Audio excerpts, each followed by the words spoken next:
Buenas tardes, doña Fanny. Buenas tardes. ¿Cómo está? ¿Bien y usted? Todo bien, por dicha. Me alegra. Doña Fanny, si quiere se presenta, porfa. Ok, con mucho gusto. Mi nombre es Fanny Hernández. Tengo 32 años de trabajar para el MED. Laboro en dos escuelas en San Rafael, arriba de Desamparados. Y estoy para servirles. Muchísimas gracias. Profe, usted me comentaba que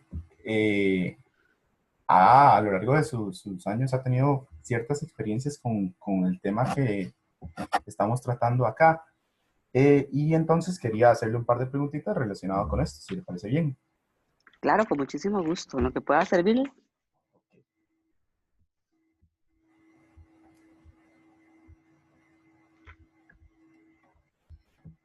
Ok, si quiere empezamos entonces. Doña Fanny, ¿cómo capacita el MEP a los profesores para atender casos de autolesiones en sus estudiantes? Ok. Primeramente, lo que hace el Ministerio de Educación es bajar o enviar el protocolo a cada institución, ¿verdad? De ahí ellos capacitan sobre todo a los orientadores y al personal donde hay personal que trabaja en forma interdisciplinada. No todas las escuelas poseen orientadores ni todas tienen ese tipo de personal. Entonces, ellos se encargan de bajar a los maestros o a los profesores por medio de un asesoramiento dicha charla, dicho protocolo. También hay que ser muy, muy, muy conscientes de que se presta muy poco tiempo para todas esas actividades. Entonces, a veces uno tiene que ingeniárselas para conocer una de las cosas mediante la lectura. Ok, muy bien. Seguidamente, en estos casos de autolesiones o tentativas de suicidio que ha manejado, ¿cómo los ha identificado y qué medidas se toman al respecto? Ok, yo tuve un estudiante que se autolesionaba en sexto grado, hace varios años ya. Yo empecé a verla por sus actitudes, ¿verdad? Tenemos que recordar también que la gente que se autolesiona, no, ellos se lesionan, pero no es con el fin de de quitarse la vida, ¿verdad? Sino es de causarse un daño personal nada más. Eh, yo a ella empecé a verla distante, eh, ya no se relacionaba tanto con sus compañeros y era una niña muy social,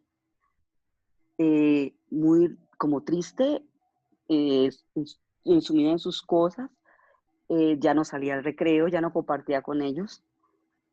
Entonces, lo que más me llamó la atención en ese entonces, porque fue hace muchos años, es verla con un suéter.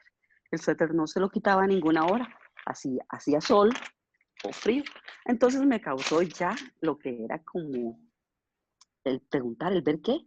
Pero gracias a Dios yo con ella siempre había tenido y con todos una buena relación. Entonces un día la llamé y le pregunté que por qué estaba así, que qué era su situación.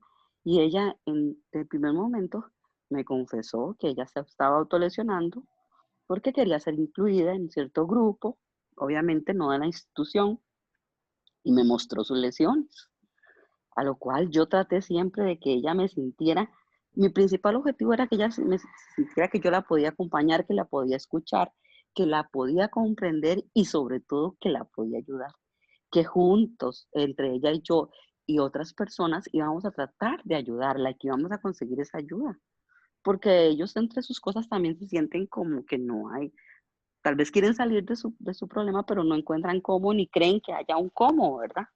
Pero entonces, eso fue la principal base de ella, ¿verdad? Mi mayor esfuerzo era que ella se sintiera apoyada y que era que tenía toda la confianza. En ningún momento la juzgué, la presioné para que me contara, ni mucho menos, ni le usé palabras como, porque lo hiciste, no. Simplemente la escuché y le di el acompañamiento necesario y le hice ver que podíamos encontrar soluciones. Sí, perfecto, muchísimas gracias. Eh, ¿Está al tanto usted del nivel de conocimiento de sus colegas en estas dos instituciones donde labora sobre el protocolo de atención de casos de autolesión o tentativa de suicidio que tiene el Ministerio de Educación? Ok, como le dije al principio, nosotros de lo que yo recuerde en la institución donde yo laboro, una vez hemos sido asesorados sobre este protocolo, nada más. Sí, desde el primer momento, incluso cuando llega un compañero nuevo, se le dice que en la dirección se encuentra el protocolo para que sea bajado por cada uno de nosotros, que leamos, pero todo lo que, incluso lo poco que sabe uno, lo sabe porque uno se informa, no porque reciba mucha información. El problema que tenemos nosotros como educadores es que nuestro principal, aunque esté muy mal, nuestro principal proyecto es que nosotros bajemos contenidos a nuestros estudiantes y olvidan esa parte que lo ideal sería que más bien tuviéramos ratos donde compartiéramos con ellos y sobre todo en segundo ciclo que los estudiantes pudieran evacuar dudas y se sintieran acompañados en ese proceso que están viviendo en la vida de adolescentes, ¿verdad?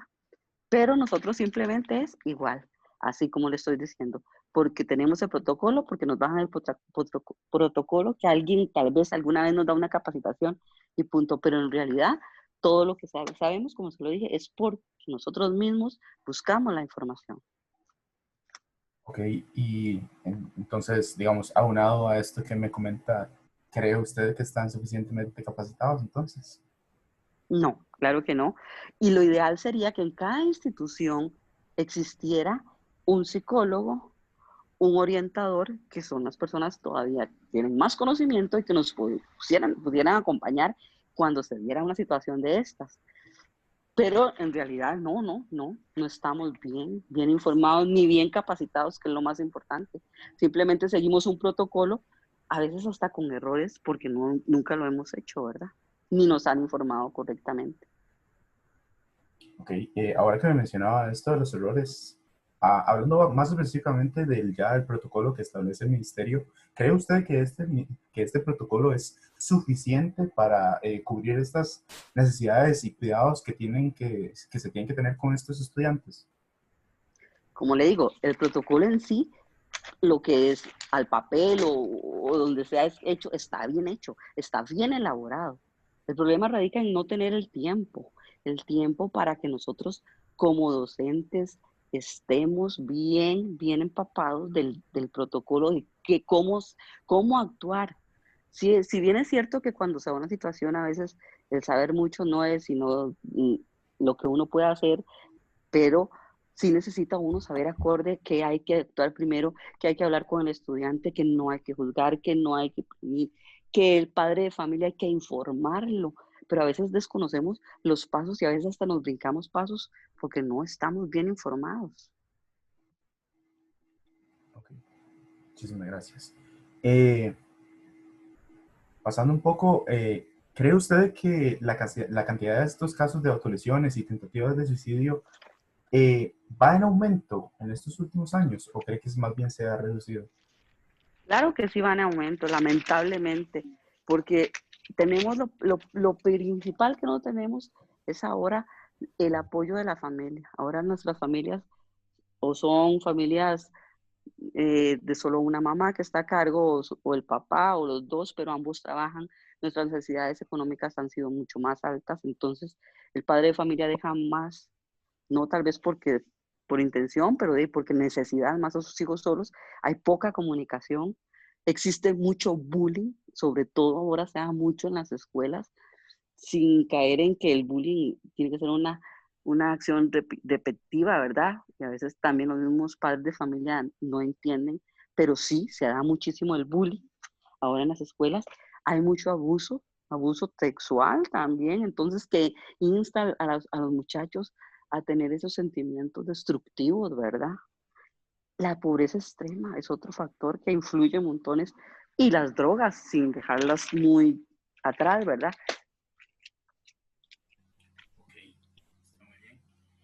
Eh, Profe, hablando de lo que es ya un alumno con alguna tentativa de suicidio ya eh, hecha, ¿conoce usted las medidas que se tienen que tomar posteriormente al intentar reintegrar a este alumno a las clases normales?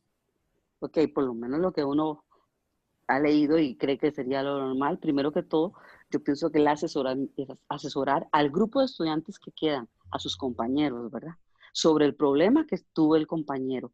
darles las bases y no asesorarlos, ojalá nosotros, sino una persona profesional en esa área, ¿verdad? Que los asesore, porque lo más importante es que ellos, cuando se reintegre el muchacho, no lo juzguen, no le pregunten el por qué, ni lo acosen, ¿verdad? Sobre la situación. Entonces, lo primero que todo sería asesorar a los muchachos que quedan en el aula para la hora que se reintegre el muchacho, tengan el apoyo más bien de sus compañeros. Como docente, ¿qué debemos de hacer? Seguir de cerca con todo el apoyo, tanto a la familia, y no solo apoyo, sino comunicación, como con las personas que están encargadas de ese proceso, llámese psicólogo, llámese centro médico, la persona indicada, ¿verdad? Seguir siempre dándole soporte al estudiante, que el estudiante vea que uno no fue solo de momento, sino que uno está para acompañar. Y acompañar al padre de familia también, que a veces le cuesta mucho entender ese proceso. Eh, Me mencionaba anteriormente un poco lo que son las condiciones de algunos de estos alumnos. No sé si me podría igual repetir ciertas características que comparten este grupo de personas que tienen estas lesiones o han tenido una tentativa de suicidio. ¿Ok? Muchas veces son reservados, también apáticos, otros después de ser personas calladas, pueden ser que se hagan bulliciosos, ¿verdad? La pérdida del interés, ya sea por sus compañeros de grupo, por lo académico, es algo que siempre es una característica principal en ellos. También eh, la poca ganas de comer o el aumento de alimentos, ¿verdad? Su ansiedad o su pasividad. Son varias características que comparten ellos. Ok, muchísimas gracias. Profe, ya para ir concluyendo, ¿me puede mencionar algunos de los mitos que encuentra usted en las personas relacionadas con estos jóvenes, como por ejemplo sus padres de familia o sus compañeros más cercanos, sobre este grupo, ¿verdad? De personas que se hayan autoinfligido lesiones o hayan tenido una tentativa de suicidio? Yo creo que hay dos muy, muy comunes que se presentaron incluso con el caso de la estudiante mía, donde el padre de familia decía que ella no ocupaba ayuda, que eso se le iba a pasar, que son cosas de la edad, donde eso es un mito. Si ellos ocupan ayuda, ellos necesitan que uno les ayude para salir de ese problema, ¿verdad? Para dar el paso. Pero los papás siempre piensan que no, que eso se les va a pasar, que eso no es nada, que es cuestión de la edad. También puede ser mucha ignorancia o el mismo miedo que sienta el padre de familia, ¿verdad? Otro mito súper, súper que tienen los papás es que es una conducta para llamar la atención. Todo lo que está haciendo es para llamar la atención. Porque viera, profe, tenemos en la casa estos problemas. Entonces, ella lo que hace es llamar la atención con todo esto. Y tenemos que ser claros, del momento en que un niño se auto lesiona o tiene intentos de suicidio, hay que poner atención, hay que buscar ayuda, hay que parar esa situación, no verlo como una escapatoria, ignorarlo, esto va a pasar, esto lo hace por llamar la atención, no. Los primeros indicios son los más importantes, que a veces todos, no solamente como papás, sino como profesores y maestros, debemos estar muy pendientes de nuestros alumnos, de la gente adolescente que presenta estos casos. Pero tenemos el gran problema, como le dije al principio, es que no contamos a veces con el tiempo necesario para dedicar ese tiempo a nuestros estudiantes, porque nos han encajonado en donde los contenidos son lo más importante y hemos dejado por fuera esa parte que es muchísimo más importante para el desarrollo de nuestros estudiantes. Ok, doña Tania, muchísimas gracias. Yo creo que ya Con, estaríamos y sí, muchísimas gracias por tomarse su tiempo. con muchísimo gusto para servirle. Hasta luego. Hasta luego.